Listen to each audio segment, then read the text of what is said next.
One. Hi, this is part one of a short video series that will provide you information about how to conduct a health study. Someone who wants to conduct a health study may be concerned about different things going on in their community. For example, someone may want to conduct a health study if they're concerned the drinking water in their community is contaminated, or to find out why many people in their community seem to be afflicted with a certain disease or are getting sick. These videos will help you determine 1. What a health study is, 2. Whether or not a health study will help you get what you're looking for, 3. What questions you're trying to answer, 4. An overview of different study types to help you choose the best study for your needs, and 5. A more in-depth look at each type of study. This is not a complete how-to guide, but we hope that it will help you get started. These videos are designed to be viewed in the order presented, but can be watched in any order. There is a link to the written version of this information in the comments below. Enjoy! Hi guys. Hey, Hug, I don't know what that girl was trying to say about epidemiology. She used so many words I've never even heard of before. What are health studies good for anyways? I know. I'm exhausted just from trying to understand what she was saying. What do you guys mean? Health studies aren't all just academic mumbo jumbo. This stuff is very important and affects us in our everyday lives. Health studies are basically just, any study that can provide useful information to community groups that are concerned with the health of their communities. Ugh, enough with the definitions. What does a health study even do? So they can do a lot of important things. For example, they can help document disease and or exposures. They can show a relationship between the exposure and the disease. They can educate residents about environmental health concerns in their community, generate media coverage, motivate the community, be used for political leverage in a campaign, create an opportunity for members of our community to get involved and be useful in community efforts. There are just so many different things they can do. It's exciting, right? Yeah, but can't they also have negative consequences? They often don't document any significant relationship between a disease and an outcome and an exposure.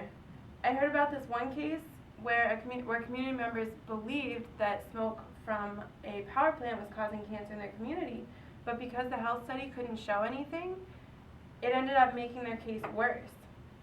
It basically just gave polluters permission to continue polluting even though it could have been causing cancer. Plus, it can lead to legal issues over confidentiality or lawsuits by the polluters, overwhelm organizing efforts, exhaust members, generate statistics that undermine efforts, identify health problems that communities just aren't ready to deal with, and delay action while waiting for the results. Even if there is a problem, if the health study doesn't show it, it can just make what matters worse. That's interesting. It sounds like there are good and bad things that can result from a health study. I wonder what makes someone want to do a health study in the first place. People, as I was saying, usually conduct a health study to gather information that help them answer a question or understand a concern about a health issue, or they might conduct a health study to get evidence or proof that they could use in a larger campaign, even if just to build awareness and mobilize residents. Okay, so let's say I wanted to conduct one of these things. What are examples of questions I could ask? I guess someone could ask something as simple as, why are people in my neighborhood getting sick? Or someone could ask... That would be a good question, considering the fact that I'm sure there is mold in my dorm. So gross. Molly, pay attention. These things are really serious. Health studies are used to determine why certain illnesses affect some communities more than others. It can help us understand social inequity, environmental racism... Okay, slow down. So, what can you even do with the results of that kind of study? You can use the results of the study to stop a development project, to advocate for different policy options, to get compensation from the companies that are polluting, or just to open up a public discussion about things that affect your community. Yeah, I get it. Okay, but how do you even go about framing that type of research question? It just seems too complex. So health studies are usually used to measure the relationship between a specific exposure and a health outcome. For example, from health studies, we now know that lead poisoning can lead to lower IQ levels and learning disabilities. However, these outcomes can sometimes be difficult to define.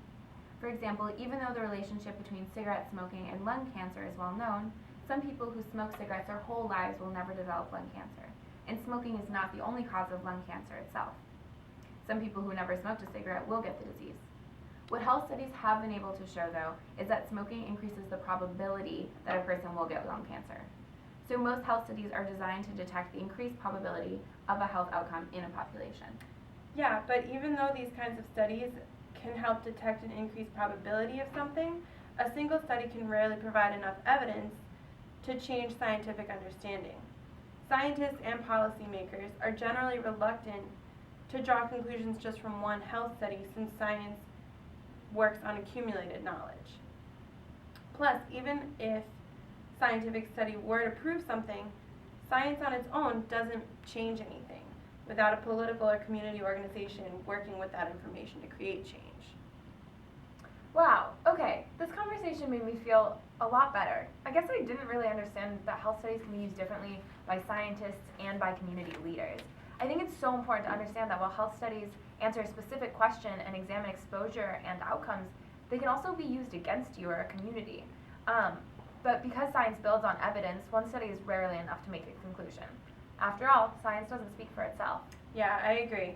Now I feel like I know what questions I would ask if I were conducting my own health study. If more communities begin conducting their own health studies, it will give people the power to make their communities safer instead of just relying on policymakers. If you enjoyed this video and would like to continue learning about what studies would help achieve your community's goals, please watch the continuation of our series. Thank you for watching.